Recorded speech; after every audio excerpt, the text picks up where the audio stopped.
KP Sharma Oli के बाद राष्ट्रपति रामचंद्र ने भी इस्तीफा दे दिया है।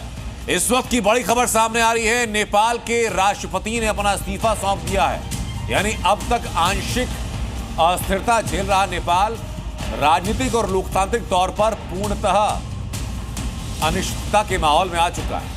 केपी शर्मा ओली ने इस्तीफे से पहले अंतरिम सरकार बनाने की पेशकश की थी, लेकिन उसको अभी तक स्वीकार किया नहीं गया और इसी बीच राष्ट्रपति ने भी नेपाल के अंदर अपना इस्तीफा सौंप दिया है। अब आप ऐसे देश की सिस्टम की परिकल्पना कीजिए जिसमें सुप्रीम कोर्ट को जलाया जा चुका है, जिसमें देश के संसद को जलाया जा चुका है, अटॉर्नी जनरल का ऑफिस जलाया जा चुका है, देश के कैबिनेट पूरा इस्तीफा दे चुकी है, सांसदों के घरों को जलाया जा रहा है, मंत्रियों को सड़कों पर दौड़ाकर पीटा जा रहा है, प्रधानमंत्री इस्तीफा दे चुका है और प्रधानमंत्री को इस्तीफा देने के बाद सुरक्षा कारणों से सीधा हेलीकॉप्टर से सुरक्षित जगह ले जाया गया और अब से थोड़ी देर पहले राष्ट्रपति ने इस्तीफा दे दिया। क्या किसी ने सोचा था कि पीएम का घर जला दिया जाएगा? क्या कोई सोच सकता था कि राष्ट्रपति और प्रधानमंत्री का घर जला दिया जाएगा? या किसी के जहन में ख्याल आया होगा कि देश के अंदर हालात ये बन सकते हैं कि संसद भवन को आग के हवाले कर दिया जाए, सुप्रीम कोर्ट को आग के हवाले कर दिया जाए, अटॉर्नी जनरल का घर जला दिया जाए, मंत्रियों को सड़कों पर दौड़ा दिया जाए? ये सारी तस्वीरें आज जो नेपाल के अंदर हुई है, एक रिकैप में दिखाता हूं। नेपाल में प्रदर्शनकारियों ने जिस तरह से बवाल मचाया उसकी कई खौफनाक तस्वीरें भी सामने आई। प्रदर्शनकारियों ने केपी शर्मा ओली के घर को फूंक दिया। सैकड़ों की तादाद में प्रदर्शनकारी ओली के घर में घुसे और वहां पर आग लगा दी। इसके बाद पूरा घर धुआं हो गया। जहां पर भी नजर गई वहां से आग की लपटें ही उठती दिखाई दी। इस आग को भड़काने के लिए वहां मौजूद लोगों ने घर के अंदर रखे फर्नीचर का इस्तेमाल किया। कुर्सियां और मेज को उठाकर जलती आग में फेंक दिया गया, जिससे आग और भड़क गई। वहीं प्रदर्शनकारियों ने घर के अंदर जमकर तोड़फोड़ भी की, जिसके हाथ जो लगा वो उसे तोड़ता नजर आया।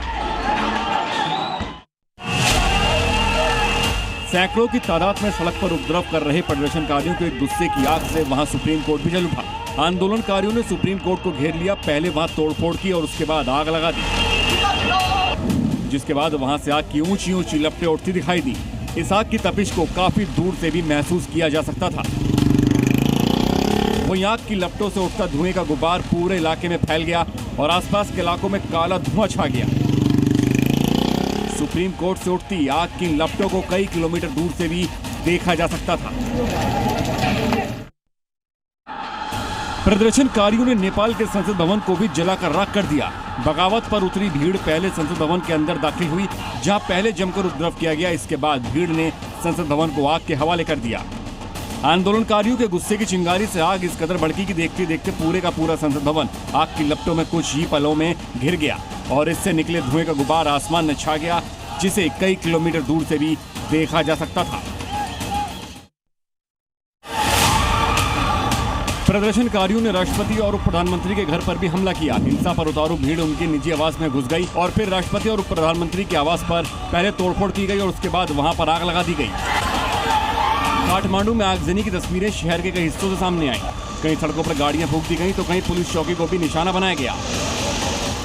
शहर की सड़कों से सामने आई आगजनी की तस्वीरों में हर तरफ आग की लपटें और उससे उठता धुएं का गुबार दिखाई दिया। नेपाल में प्रदर्शनकारियों ने कम्युनिस्ट पार्टी के मुख्यालय पर भी धावा बोल दिया। पार्टी दफ्तर को घेर लिया गया और वहां जमकर तोड़फोड़ की गई। इस बीच एक प्रदर्शनकारी पार्टी मुख्यालय की इमारत में लगे झंडे को उतारने के लिए पोल को पकड़कर ऊपर चढ़ गया और फिर झंडे को फाड़कर नीचे फेंक दिया, जिसे देखकर वहां नीचे खड़े प्रदर्शनकारियों ने जमकर नारेबाजी भी की। गुस्साए लोगों ने वहां इमारत पर पत्थर बरसाए और तोड़फोड़ के बाद वहां आग लगा दी, जिससे इमारत में आग की लपटें उठती दिखी।